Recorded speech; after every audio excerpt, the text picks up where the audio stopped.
Hey there, readers. Miss Kwame here for your fantastic, funky, fresh read aloud for today.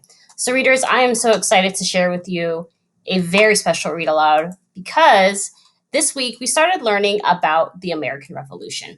And we know that the American Revolution happened over 300 years ago when the British and the British people from Europe needed some elbow room. So they decided to migrate or move over to the area that we know today as the United States. And they settled on the 13 colonies.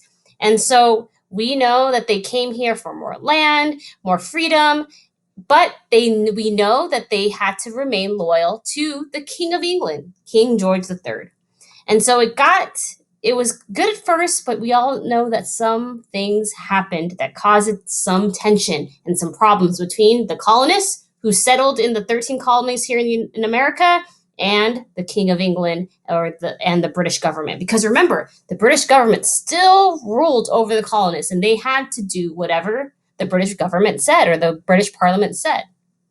One of the first things that added to that tension was the passing of taxes. Now, remember, a tax is money that the government collects in order to pay for everything that the government does. So they'll take money from the colonists in order to pay for government business, right? And we know that the British government just got out of the war, the French and Indian War, and they had no money. So they needed to collect money from their people. And so they did this by passing taxes and collecting that money. So there's the Sugar Act, which put extra money and taxes on sugar. We also know the Stamp Act. You want to buy a piece of paper, you have to get a stamp on it and pay a little bit of extra cash. And we also know the Townshend Acts, putting taxes on items like paint, tea, glass, lead, paper.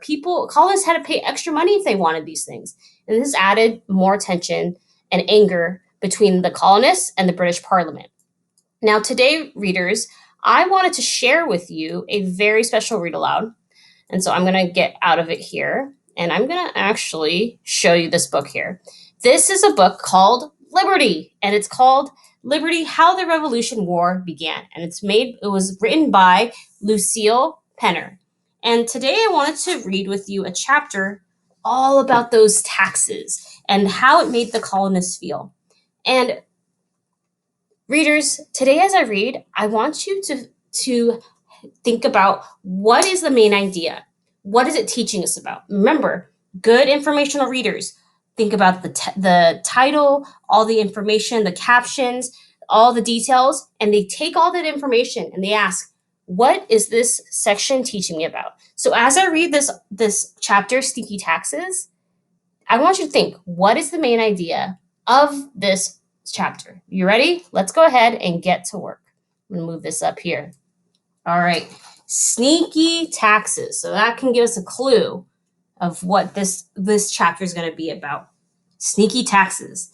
The bloody French and Indian War was finally over. But what if the Indians attacked again? What if Spain needed to invade?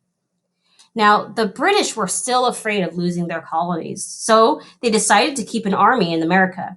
10,000 British soldiers called redcoats, because they wore redcoats, because of their red jackets, were sent across the ocean. 10,000 men ate a lot of food, and they wore out hundreds of pairs of shoes and suits of clothing. Who would pay for all this upkeep? So who's going to pay for all these British soldiers' clothes? The British said that the colonists should pay. The British Parliament, which made the laws for Britain and its colonies, passed the Quartering Act.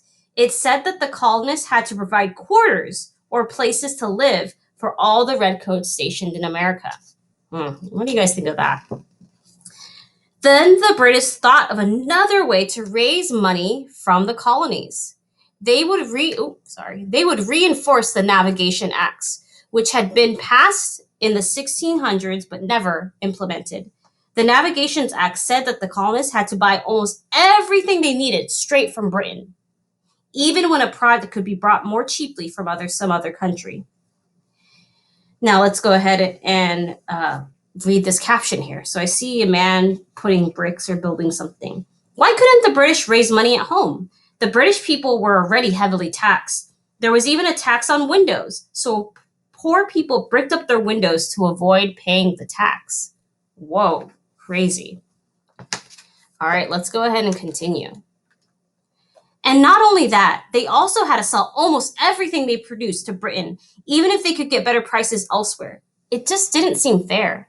So people paid smugglers to to bring in illegal foreign goods. So illegal, it's not allowed. Foreign goods to sell to the colony's own goods and to other countries. They did business with the butcher, their baker, and even their smuggler. When the British saw what was going on, they sent warships to patrol the American coast. Smugglers who were caught were fined and imprisoned or put in jail. This made the colonists angry. The Sugar Act made them even angrier. This act made it very expensive for colonists to import one of their favorite products, molasses. Molasses is like a syrup that makes things sweet. It's part of sugar. The Quartering Act, the Navigation Act, and the Sugar Act seemed to the colonists like sneaky ways of making the British richer at their expense. So the British were getting poor or more money, and the colonists were getting poorer. Let's go ahead and read these text details here. In addition to providing soldiers with a place to live, the Quartering Act made colonists responsible for furnishing each redcoat with candles, fuel, salt, bedding, and beer. What? So not only did they have to give the redcoat a place to stay, their quarters, but they had to give them candles, fuel, salt, bedding, and they had to provide them with all these things. All right, let's read this last one here. One day, a British customs officer seized a ship carrying an illegal cargo of molasses, or that melted sugar. He left some of the men in charge of the ship and went for help. When they returned, the cargo was gone. So was the ship's sails, anchors, and ropes. 40 armed men with blackened faces, he was told, carried them off. All right. So readers, we read this article, this chapter, Sneaky Taxes. Think about what I read, and I want you to think about, what is this mostly teaching me about? Think about the titles, think about all the captions we read, the information you learned. What was this mostly teaching us about? That's what you're going to answer in your Flipgrid. Be sure to give examples. So don't just say that the colonists were treated unfairly. Well, why were they treated unfairly? Prove it in the text, and you can even rewind this video and watch it again to get those examples to support your thinking. All right, good luck, readers. I can't wait to see what your responses are.